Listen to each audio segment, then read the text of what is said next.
solo board gaming night here, and I just want to give you a little review on Gargoyles Awakening, the board game by Ravensburger. I just finished completing the very first mission, Reawakening, and I have a few thoughts. I have a few things I actually want to share, some things that are good, some things that are bad. I do want to start off with a big negative. And one of the negatives is, you see these buildings here? It makes the board look neat and all. However, when it comes to putting it back in the box, the only way that you can actually fit it all back in the box is by actually tearing down at least these two big buildings. I'm pretty sure maybe I could fit the three smaller ones. But the two buildings that you see right here and here definitely need to get taken down. And although it's really not a tight fit, it seems like it might not get too damaged if you're careful. Just like anything else, especially when you're dealing with cardboard. You know, you could risk some damage. Like even here, you see in this edge right here, some of the cardboard kind of lifted up a bit. So I don't really like that very much. I mean, maybe if you have like a space in which you could keep these buildings intact and not take them down every time, but this is definitely going to be one of those games that, because of that issue, I see how it like lifts up. There's another part right here. I don't know if you can see it very well. Let me close in on that. See? That's definitely something that's going to be wear and tear as you keep using it. Now, when I was punching out these pieces, they were not easy to punch out. Some of them you had to really kind of press, and there were some very fragile edges and very thin edges that if you're not careful, you could bend and damage it before you even get to put it together. Now, I didn't have that problem. Thankfully, I was careful enough to avoid that from happening, and I had to kind of keep pushing it in with my fingers slowly around the edges until it finally released. So maybe it won't be a problem for you, but I will say that when it comes to the buildings, it may get damaged over time, even if you try to take care of it. But I just don't like that it doesn't fit back in the box unless you unassemble it. I don't like that at all. That was terrible. Especially coming from something like Descent. I know it's a completely different game and that one costs more. I get it. But the fact that everything fits nicely in the box while after it's been built is a huge plus. And I understand this is a cheaper game, but also that's going to cause the game to get damaged, and that's costly at the end if it does get damaged. So that was one negative. Another negative I had with the game was actually the board itself. I don't know if it was maybe let me bring that out, the mission that I chose once again. I found it to be kind of not that difficult at all. I played with two characters. I played over here with Broadway, as you could see here, and I played with Goliath. Now, the issue that I had was I really didn't feel like there was too much to do on the map itself, on the board itself. The biggest thing that I guess you could say felt different in the map was, for example, I'm going to move this camera down here. Let's say Goliath was here and he wants to move up to the building.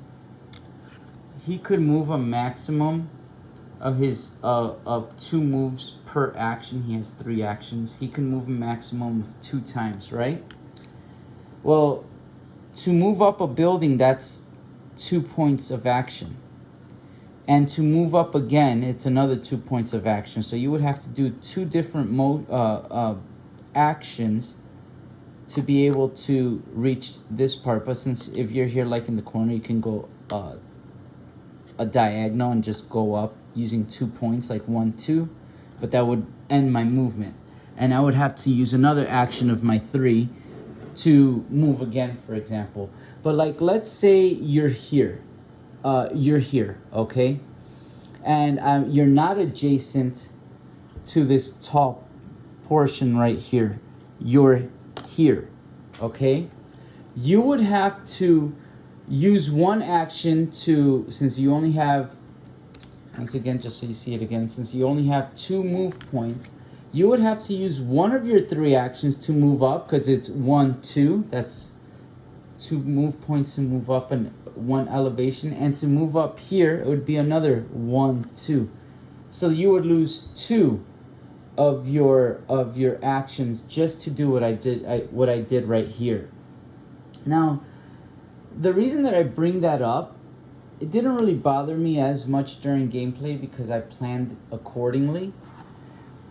But other than that, at least in this mission, Reawakening, I keep wanting to grab it. At least in this mission, there really wasn't anything big to do. Once again, that was the only mission I played. But on the map itself, there was nothing that I found like that you really interacted with anything on the board other than what I just told you, how you had to go up. How go up to higher elevations, how the movement works. Other than that, it's basically just get up to the bad guy and beat him. And in this case, I had to defeat, right here, the win condition was defeat Xanatos and Demona, and have Coldstone flip to his blue side. I didn't really struggle that much. Maybe I got lucky. I don't know, but I didn't really struggle. Basically what you do 3 actions in this case, because Goliath has 3 actions, and you either do a move or a glide. If you're on a building, you get to glide, and instead of moving 2 spaces, you can move 4 spaces. Unless you're going up, then you gotta add another, you gotta make sure you have enough for those 2 points, the way I explained earlier. And you could attack, and you could do those as many times as you want. So for example, for your 3 actions, you could just go ahead and attack 3 times. And I felt, at least, after you do your 3 actions, what you do is the enemy goes ahead and they draw a card, and then you pretty much just do whatever the card tells you to do. Like, for example, this is one of the last things that happened to me. It said, wait, which one was it? Okay, right here. If Coldstone is on his blue side, flip him over to the red side and then draw another villain card. I went ahead and I drew this one. It activated Xanatos, and then it said after Xanatos acts, activate Coldstone. So that's how the game pretty much works. You do your actions, then you do whatever the villain stack tells you to do, and if you don't have all, the villain does not have all 4 of these areas right here filled in, and the way they fill it in is if it has this moon crescent right here. At that end of the villain phase, you just place it on one of the moon crescent symbols, and once all of them are filled, basically a daytime phase happens, and it's usually bad for you on the villain, but it also helps you because you get to refresh, and your characters get to, if you're short on cards, shuffle your discard back into your main deck and get a fresh deck. But that's basically how it goes. You just keep going back and forth, back and forth, back and forth, until either you lose or the villain, or you defeat the villain. And I found it just very simple. I just thought that there was not enough action going on here in this area. Like, the buildings were kind of just for show. And I one of the strangest things I saw that I read in the instruction manual is that, I mean, this guy doesn't have range to hit him, but for whatever reason, if Goliath would have an action that would give him 3 range, I would be able to attack Xanatos through a building. Even though in, like, the way I play board games and most board games that I've played, well, that would block line of sight, for example. But it's like line of sight here does not really exist at all whatsoever. That was another thing I kind of didn't like. Although I didn't run into that situation, I just read that in the instruction manual in the rule book, and I was shocked to have heard that there is no line of sight per se. Nothing blocks your line of sight. Everything's as long as you're within range, it's all go from there, I guess.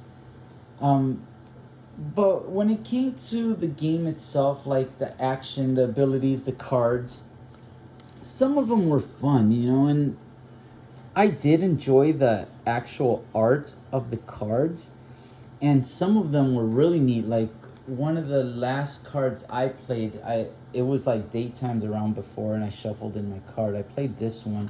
Basically what this did, I had to use up 3 action points to be able to roll 5 dice to attack, and it had a range of 1 right here.